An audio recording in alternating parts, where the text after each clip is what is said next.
नमस्कार। आज हम पुनः बीए प्रथम वर्ष के पाठ्यक्रम के अनुसार तुलसीदास जी के विषय में बात करेंगे। तुलसीदास जी सगुण भक्ति काव्य की प्रमुख शाखा राम काव्य धारा के अंतर्गत आते हैं और इस राम काव्य परंपरा के अंतर्गत तुलसीदास जी का नाम बहुत ही प्रसिद्धि लिए हुए है और गोस्वामी तुलसीदास जी ने अपने आराध्य देव राम को विष्णु के अवतार के रूप में और दशरथ पुत्र राम के रूप में जिस प्रकार से उनके जीवन को अपना जीवन पूर्ण रूप से समर्पित कर दिया, दास्य भाव की जो भक्ति उन्होंने की है उसका पूरा का पूरा रूप हम रामचरित मानस में देख सकते हैं, जो कि गोस्वामी जी की ख्याति का मूल आधार है। गोस्वामी तुलसीदास जी के जन्म को लेकर काफ़ी सारी बातें और इनकी तिथि को लेकर के भी बहुत सारी बातें हैं कि इनकी तिथि कुछ लोगों ने 1511 मानी है, कुछ लोगों ने 1598 संवत के आसपास माना है, कुछ लोग 1554 के आसपास भी मानते हैं। तो मूल गोसाई चरित एवं मानस मंगल के अनुसार तुलसीदास जी का जन्म संवत 1554 माना गया है और घट रामायण के रचयिता एवं राम गुलाम द्विवेदी ने गोस्वामी जी की जन्म तिथि संवत 1598 स्वीकार की है। और इनके जन्म स्थान के विषय में भी लोगों में काफ़ी लेखकों के अंदर काफ़ी मतभेद रहा है। कुछ लोग इनके जन्म स्थान राजापुर हाजीपुर को मानते हैं और इन सब चीज़ों को लेकर के तुलसी के बारे में बहुत सारी अविश्वसनीय बातें और बहुत सारे अलग अलग मत लोगों में प्रचलित रहे हैं इनके जन्म समय को लेकर, जन्म स्थान को लेकर के। परंतु इनका जन्म कुछ लोग, कुछ विद्वान राजापुर जो कि बांदा में है वहाँ हुआ मानते हैं। कुछ और लोगों की मान्यता है कि इनका जन्म सोरो जो कि एटा में है उसमें जन्म हुआ है।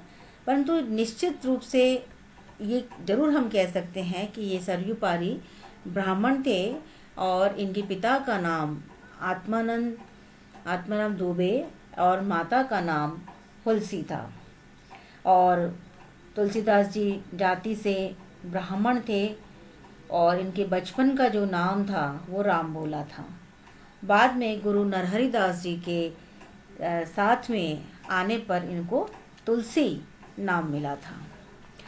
तुलसीदास जी के बारे में ये भी कहा जाता है कि इनके माता पिता बहुत निर्धन ब्राह्मण थे और अशुभ मूल नक्षत्र में पैदा होने के कारण और जन्म से ही 5 वर्ष के बालक जितने यानी कि 32 दांत ऐसा माना जाता है कि उनके मुख में उस समय उनके माता पिता को दिखे, जिसके कारण उनका परित्याग कर दिया गया और फिर इनका पालन पोषण एक मुनिया नामक दासी ने किया। तो इस प्रकार उनका बचपन जो है वह काफ़ी कष्टों में बीता, लेकिन फिर भी सौभाग्य से इनकी भेंट युवा होने पर महात्मा नरहरि दास से हुई, जो कि आगे चलकर इनके गुरु के रूप में जाने गए।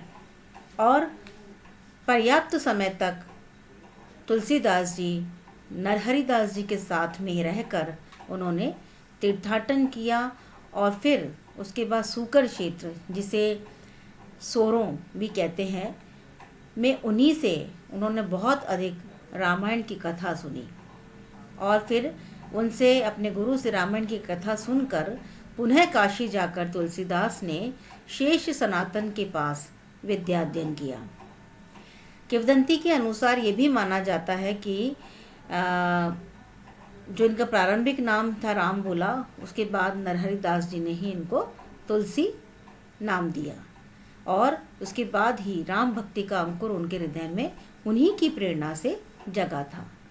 तुलसीदास जी के हृदय में राम भक्ति का अंकुर केवल भावुकतावश ही नहीं जगा था, वरन वे वेद, वेदांग, शास्त्र एवं उपनिषदों के अध्ययन के पश्चात ही राग प्रेम में डूबे थे। उनकी भक्ति ज्ञान पर टिकी हुई थी।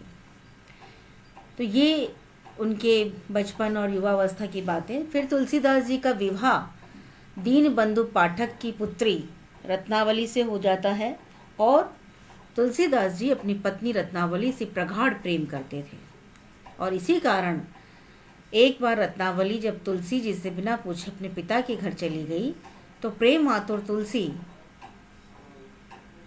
मतलब मध्य रात्रि के समय अपनी पत्नी से इतने अधिक आतुर थे मिलने के लिए कि वह उनसे भेंट करने के लिए चले गए और तभी उनकी पत्नी ने उन्हें बहुत डांट लगाई, बहुत फटकार लगाई कि ऐसा भी क्या मोह है, और उस मोह ग्रसित तुलसी के ज्ञान चक्षु रत्नावली ने खोल दिए और फिर वे विरक्त हो गए। सारा जीवन उन्होंने राम भक्ति में व्यतीत कर दिया। फिर उन्होंने पलटकर वापस नहीं देखा। लगभग 10 वर्षों तक वे तीर्थों में ही घूमते रहे। काशी, अयोध्या, चित्रकूट और भी नई कई ऐसे धार्मिक स्थानों पर वह अपने डेरे जमाते रहे। इनके संत जीवन के संबंध में भी अनेक चमत्कारपूर्ण कथाएं प्रचलित हैं और 1631 में अयोध्या में रहकर उन्होंने जो अमूल्य ग्रंथ रामचरितमानस की रचना लगभग 2 वर्ष और 7 महीने में की थी। इस प्रकार तुलसीदास जी के प्रसिद्ध साहित्य कार्य में रामचरितमानस, विनय पत्रिका, दोहावली, कवितावली, हनुमान चालीसा इत्यादि आती हैं। अब तुलसीदास जी ने जब रामचरितमानस की रचना कर ली और तुलसीदास जी के कई समकालीन व्यक्तियों जैसे कि रहीम, महाराज मानसिंह, नाभाजी, मीरा, केशवदास और मधुसूदन सरस्वती जी, ये कई इनकी परिचित और स्नेही जन बन गए। और उसके बाद काशी, ये सब कुछ उन्होंने अपने आराध्य देव राम के लिए लिखा। अब हम बात करते हैं गोस्वामी तुलसीदास जी का जो कृतित्व है उस पर, कि पंडित राम गुलाम द्विवेदी और आचार्य शुक्ल ने अपने इतिहास ग्रंथों के आधार पर तुलसी जी के छोटे और बड़े सारे ग्रंथों को मिलाकर 12 उनकी प्रमाणिक ग्रंथ माने हैं और नागरी प्रचारणी सभा ने इन 12 ग्रंथों को ही प्रमाणिक मानकर प्रकाशित किया, जिसमें सर्वप्रथम उनकी जो इच्छा थी कि महात्मा गांधी की तरह राम राज्य की कल्पना इसी पर बाद में, मतलब गांधी जी तो बाद में, तो महात्मा गांधी की राम राज्य की जो कल्पना थी वो इसी पर आधारित थी। और जो समन्वय तुलसीदास जी ने मानस में दिखाया, शक्ति, शील और सौंदर्य का जो अद्भुत समन्वय उन्होंने दिखाया, वही रामचरितमानस की प्रसिद्धि का मूल आधार भी बना। इसके साथ ही उन्होंने जानकी मंगल, पार्वती मंगल, गीतावली, कृष्ण गीतावली, विनय पत्रिका, दोहावली, बर्वे रामायण, इस प्रकार वैराग्य संदीपनी, रामाज्ञ प्रश्न, रामलला नैचू, उन्होंने ये प्रसिद्ध उनकी रचनाएं मानी जाती हैं। तुलसीदास जी राम की अनन्य भक्त थे और राम उनके लिए साक्षात परम ब्रह्म के अवतार थे और सीता आदि शक्ति थी। तो सिया राम में जगत के अतिरिक्त उनके जीवन में, उनकी भक्ति में और कोई नहीं था। दास भक्ति की परंपरा में वे अद्वितीय थे, लेकिन समस्त ग्रंथों में दार्शनिक शक्तियाँ, दार्शनिक झांकियाँ और युक्ति युक्त पूर्ण सगुण भक्ति का ही उन्होंने मंडन किया है। तुलसी की समग्र दृष्टि में ज्ञान, कर्म, भक्ति, वैराग्य एवं दर्शन का सामंजस्य पूर्ण समन्वय समाया हुआ है। इसीलिए वह राम को समग्र रूप में लोकनायक का अत्यंत आदर्श रूप दे सके। तुलसीदास जी की प्रमुख जो रचनाएं हैं, जैसे कि रामलला नैचू है, एक बहुत ही छोटी सी रचना है जिसमें कुल 20 छंद हैं। रामलला नैचू बहुत छोटी सी रचना है जिसमें कुल 20 छंद हैं और ये छंद बोलचाल की अवधि में लिखे गए हैं और छंदों की शैली सोहर है। सोहर उत्तर भारत की महिलाओं द्वारा पुत्र उत्पन्न होने पर गाए जाने वाला एक अति प्रिय छंद है और रामलला नहचू में मंगलगान के साथ साथ भगवान श्री राम को गंगाजल से स्नान कराने का वर्णन भी किया गया है। उसके बाद है बरवे रामायण। बरवे रामायण भी तुलसीदास जी की एक लघु काव्य कृति है और ये बरवे छंद में रचित है। इस कृति की रचना तुलसीदास जी ने रहीम के कहने पर की थी और प्रत्येक कांड में छंदों की संख्या संबंधी असंतुलन, कथा सूत्र में विशृंखलता, घटनाओं एवं पात्रों के क्रमिक विकास के अभाव से ये स्पष्ट होता है कि तुलसीदास जी का उद्देश्य इसे प्रबंधात्मक कृति के रूप में प्रस्तुत करना तो नहीं था, बल्कि विभिन्न समयों में उन्होंने मानस के प्रसंगों को बरवे छंदों में अभिव्यक्त किया था। इसके बाद आते हैं हम वैराग्य संदीपनी। इस कृति का केंद्रीय विषय वैराग्य के स्वरूप का निरूपण और उससे प्राप्त होने वाली आध्यात्मिक शांति की व्याख्या है। पार्वती मंगल। पार्वती मंगल में 90 छंदों की एक लघु कृति है पार्वती मंगल। ये खंड काव्य है और इसमें पार्वती के जन्म से लेकर शिव के साथ उनकी विवाह तक की कथा का वर्णन है। ये कृति अपनी प्रबंध कला, अपनी सरसता, मार्मिकता के लिए अद्वितीय है और इसमें विभिन्न रसों, छंदों, अलंकारों इत्यादि का सार्थक प्रयोग हुआ है। जानकी मंगल।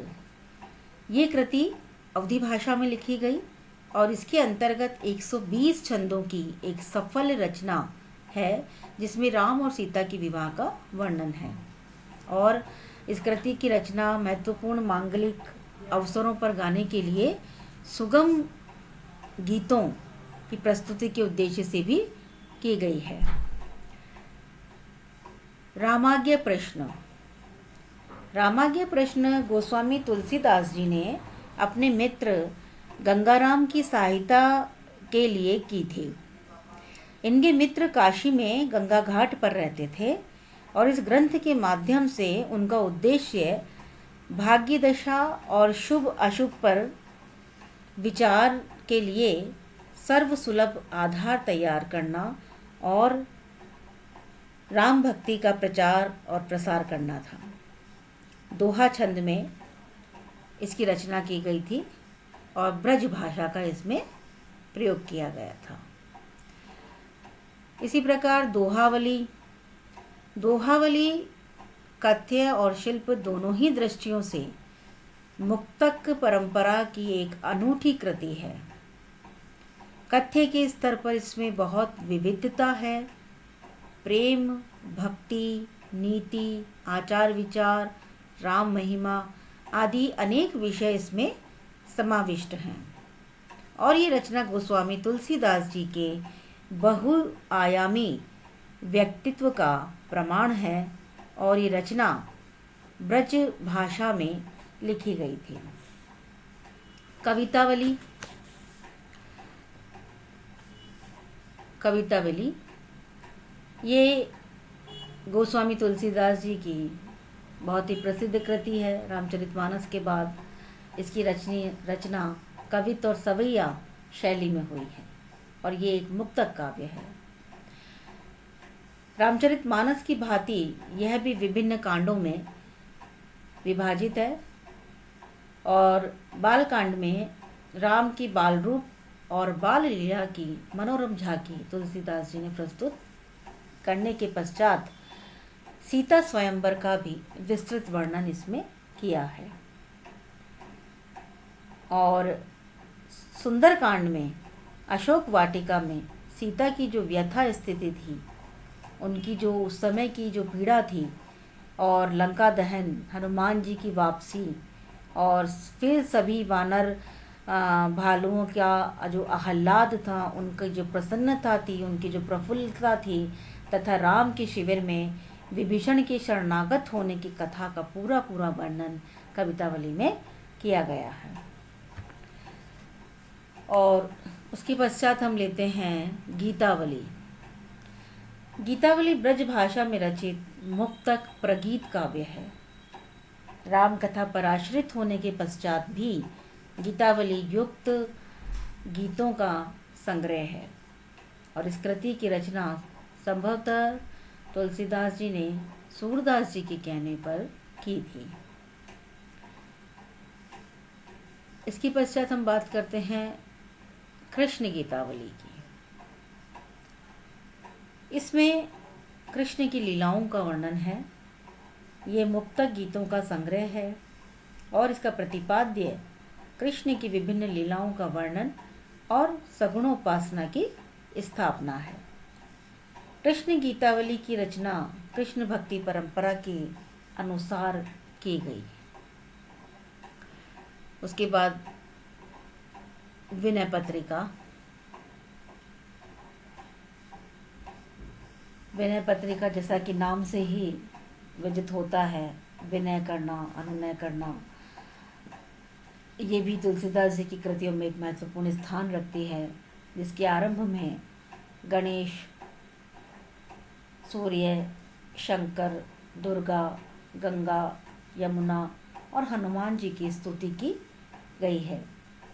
इसके बाद राम के समीप सदैव बने रहने वाले लक्ष्मण, भरत और शत्रुघ्न को प्रसन्न करने के प्रसंग भी हैं और अंत में जगत जननी सर्वश्रेष्ठकारी सीता को प्रसन्न करने का उपक्रम किया गया है। इस प्रार्थना प्रक्रिया के परिणाम स्वरूप कलयुग से आक्रांत भक्त की पत्रिका भगवान राम तक पहुंच जाती है और वे द्रवीभूत होकर उसे अनन्य भक्ति का वरदान प्रदान करते हैं। गोस्वामी जी की अनन्य भक्ति, प्रेम भक्ति का सर्वश्रेष्ठ उदाहरण विनय पत्रिका है कि किस प्रकार उन्होंने ईश्वर को अपनी सारी नतमस्तक होकर अपनी पीड़ाओं से अवगत कराया। और काव्य कला की दृष्टि से विनय पत्रिका एक प्रौढ़ कृति है, जिसमें लोकोक्तियों, मुहावरों और कहावतों का सुंदर प्रयोग हुआ है। रामचरितमानस। रामचरितमानस तो सभी जानते हैं, सबके घरों में आपको मिल भी जाएगी, पढ़ते भी हैं, सभी इसका पाठ करते हैं। रामचरितमानस तुलसीदास जी की एक प्रसिद्ध और बहुत ही सुंदर रचना है। इसका लेखन कार्य अयोध्या में 1574 के लगभग उन्होंने किया था और इसमें लिखने में भी उन्हें 2 वर्ष और लगभग 7 माह का समय लगा। इसका कुछ अंश विशेष रूप से, जैसे किष्किंधा कांड जो है, वह काशी में रचा गया और रामचरितमानस की जो रचना है वो पूरी की पूरी अवधी भाषा में हुई है। ये ग्रंथ दोहा चौपाई शैली में लिखा गया और राम कथा पर आधारित ग्रंथ है। इसमें कुल 7 कांड हैं, जिसमें प्रमुख पहला कांड बाल कांड, उसके बाद अयोध्या कांड, अरण्य कांड, किष्किंधा कांड, सुंदर कांड, लंका कांड, उत्तर कांड आदि, यानी पूरे राम के जीवन से प्रारंभ होता है और अंतिम उत्तर कांड तक आता है। रामचरितमानस तुलसी की प्रबंधात्मक रचना है और मानस की रचना स्वांत सुखाय व लोकहित हेतु की गई। रामचरितमानस की रचना केवल धार्मिक दृष्टि से ही नहीं, बल्कि इसमें काव्यात्मक लक्ष्य भी कवि के सामने स्पष्ट रूप से विद्यमान है। और रामचरित का जो केंद्रीय भाव है वह भक्ति है, जिसे रस सिद्धांत के अनुसार शांत रस कहा जा सकता है। और इस प्रकार तुलसीदास जी की रचनाएं हिंदी साहित्य की एक अमूल्य निधि के रूप में हैं। तुलसीदास जी ने अपने समय के महान विचारक, समाज सुधार, समन्वयवादी, कवि और साहित्यकार के रूप में हम उन्हें जानते हैं। ये तुलसीदास जी की कुछ रचनाओं पर हमने बात की। गोस्वामी तुलसीदास का भाव पक्ष। तुलसीदास की भक्ति भावना बहुत ही सीधी, सरल और साध्य है। भावों की विविधता तुलसी जी की सबसे बड़ी विशेषता है। रसों के प्रयोग में वे सिद्ध हस्त थे। अवधी और ब्रज भाषा पर उनका समान अधिकार था। तुलसी मानव हृदय के पूर्ण पारखी हैं और प्रत्येक परिस्थिति में वे मानव भाव दशा का सजीव चित्रण करने में बहुत ही निशांत है। अब मानव राम की दोनों मनोदशाओं का उन्होंने बहुत ही सुंदर और स्वाभाविक वर्णन किया। चाहे वह भरत की ग्लानि हो, चाहे दशरथ प्रेम हो, कैकई का कोप हो या उसका पश्चाताप हो, और कौशल्या का शील, ये बहुत ही अत्यंत उन्होंने मानविकता के साथ और बहुत ही चुटिलेपन के साथ इन सब चीज़ों का उन्होंने, इन बातों का उन्होंने वर्णन किया है। तुलसी जी ने एक महान प्रबंधकार होने के कारण रामचरितमानस में जो घटनाओं का क्रमिक एवं स्वाभाविक वर्णन किया है, उसमें उन्होंने शील और मर्यादा की रक्षा भी की है। प्रत्येक घटना वर्णन की दृष्टि से पूर्ण है। आंतरिक एवं बाह्य जगत की परिस्थितियों को पर्याप्त स्थान प्राप्त हुआ है। चाहे वह राम का वनगमन हो या ग्रामीण स्त्रियों की सहानुभूति हो, चाहे शबरी का आतिथ्य हो अथवा भरत आगमन पर लक्ष्मण का जो वीरोचित क्रोध हो, सर्वत्र उन्होंने भावुकता, मनोवैज्ञानिकता और बौद्धिकता की उपस्थिति दर्ज करवाई है। उनका जो वार्तालाप है लक्ष्मण परशुराम का या अंगद और रावण का, ये सब संवाद जो है ये सर्वत्र युक्तिपूर्ण है। तुलसी का समस्त काव्य गए है, गयात्मकता है उसमें, और संगीत प्रेमियों के लिए तुलसी की प्रत्येक पंक्ति सुधा धारा है। उन्होंने अनेक राग एवं रागनियों के प्रति अपने विशाल ज्ञान का सुंदर परिचय दिया। इसके साथ ही तुलसीदास जी ने अपने युग में प्रचलित सभी काव्य शैलियों का सफलतापूर्वक प्रयोग किया। दोहा, चौपाई, कवित, सवैया, छप्पे आदि सभी का। तो ये सभी इनकी काव्य विधाओं, इन दोहा, चौपाई, सोरठा, छप्पे में इन्होंने रचना की और तीनों प्रकार की काव्य विधाओं को उन्होंने अपनाया और उन्हें राममय बना दिया। सूफियों की दोहा चौपाई शैली का रामचरितमानस में पूर्ण समावेश है। विनय पत्रिका में सूरदास और विद्यापति की भावुकता पूर्ण गीत पद्धति, कवितावली में सवैया एवं छप्पे पद्धति तथा बरवे रामायण में रहीम की बरवे पद्धति, कथात्मक शैली का सुंदर एवं सफल प्रयोग तुलसीदास जी ने किया था। इसके साथ ही तुलसीदास जी ने अलंकार, रस एवं गुण, तुलसीदास जी भाव प्रकाशन में इतने सिद्ध हस्त थे कि उसमें अलंकारों का बोझ नहीं है। सरलता, स्वाभाविकता के साथ अलंकारों का प्रयोग कृत्रिम नहीं जान पड़ता।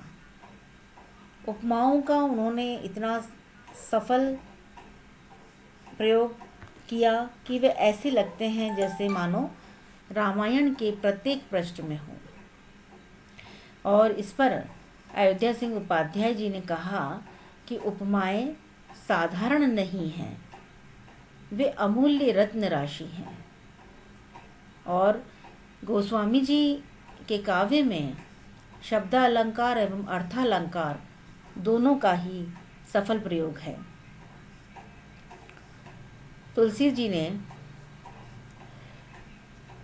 अपने उत्प्रेक्षा, रूपक, अनुप्रास आदि अलंकारों को बहुत ही सुंदर और अनूठे ढंग से प्रस्तुत किया है। रस का जब प्रश्न आता है तो तुलसी के काव्य में नवरस धारा प्रवाहित होती है। और तुलसी के काव्य में जो श्रृंगार है वो बहुत ही संयत है। तुलसी और राम दोनों ही मर्यादावादी हैं, इसलिए इनका जो श्रृंगार है वो बहुत ही सीमित और संयत रूप में हमारे सामने आता है। जैसे कि राम को रूप निहारती, जानकी कंकन की नग की परछाई, ताते सबे सुधी भूली गई, करटे की रही पलटारती नाही। तुलसी भक्त थे और सीता, राम उनके माता पिता के समान थे। तो माँ का श्रृंगार तो इतना ही उचित बनता है कि उसमें एक सरलता हो, उसमें एक संयतता हो, कुछ भी हो, परंतु अपनी अद्भुत प्रतिभा, अपनी कवित्व शक्ति एवं उत्कट भक्ति भावना के कारण तुलसीदास जी का हिंदी साहित्य में बहुत बड़ा योगदान है और उनका बहुत बड़ा स्थान है। तुलसी की भाषा, अवधि और ब्रज पर उनका अधिकार, भाषा अभिव्यक्ति का उनका सशक्त माध्यम है। तुलसीदास जी संस्कृत साहित्य में जिस प्रकार वेद व्यास एवं वाल्मीकि का स्थान है, उसी प्रकार हिंदी साहित्य में तुलसीदास जी का स्थान है। तुलसी अपनी समग्रता के कारण भारतीय जीवन के अधिक निकट रहे और आज भी तुलसी की चौपाइयाँ एवं लोकोक्तियाँ प्रेरणा का स्रोत है। महात्मा तुलसी भारतीय संस्कृति के प्रतीक हैं और उनका ग्रंथ रामचरितमानस भारतीय संस्कृति का प्राण है। तुलसी और उनकी रामायण भारतीयों के बीच सदैव अमर रहेगी। वे सचमुच सुधाकर की भांति तप्त हृदयों को सदैव शीतलता प्रदान करते रहेंगे और प्रत्येक स्थिति में समन्वयवादी तुलसी के लिए हरिऔध जी का ये कथन अत्यंत सार्थक लगता है कि कविता करे तुलसी न लसे, कविता लसी पा तुलसी की कला। तो इस प्रकार तुलसीदास जी हिंदी साहित्य के सर्वश्रेष्ठ कवि थे। हिंदी साहित्य उनकी काव्य प्रतिभा के अक्षय प्रकाश से सदैव प्रकाशित रहेगा। तुलसीदास जी ने अपने दोहों के माध्यम से मानव समाज को नीति की राह पर चलने का उपदेश दिया और इस मानस का अनुवाद देश विदेश की अनेक भाषाओं में हो चुका था और हो चुका है। तुलसी एक पुरुष शिरोमणि थे जिन्होंने जनमानस पर अधिकार जमाया और हिंदी भाषा को गौरवान्वित किया तथा हिंदू जाति को राम कथा का अमृत प्रदान किया।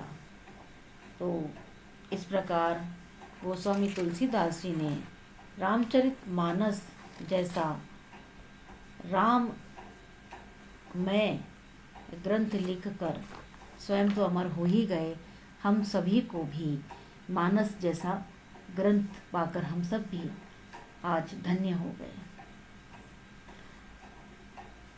इस तुलसीदास जी का उद्देश्य मानस में लोक मंगल की भावना की स्थापना करना था और मानस में राम राज्य की कल्पना महत उद्देश्य के प्रकाशन हेतु ही की गई, ये जान पड़ता है।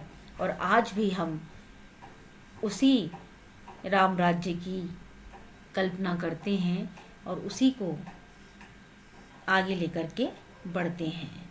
इस प्रकार हमने तुलसी जी के इस थोड़े से अपने इस कक्षा में उनके कृतियों पर और उनकी कला पक्ष और भाव पक्ष पर हमने आज अध्ययन किया।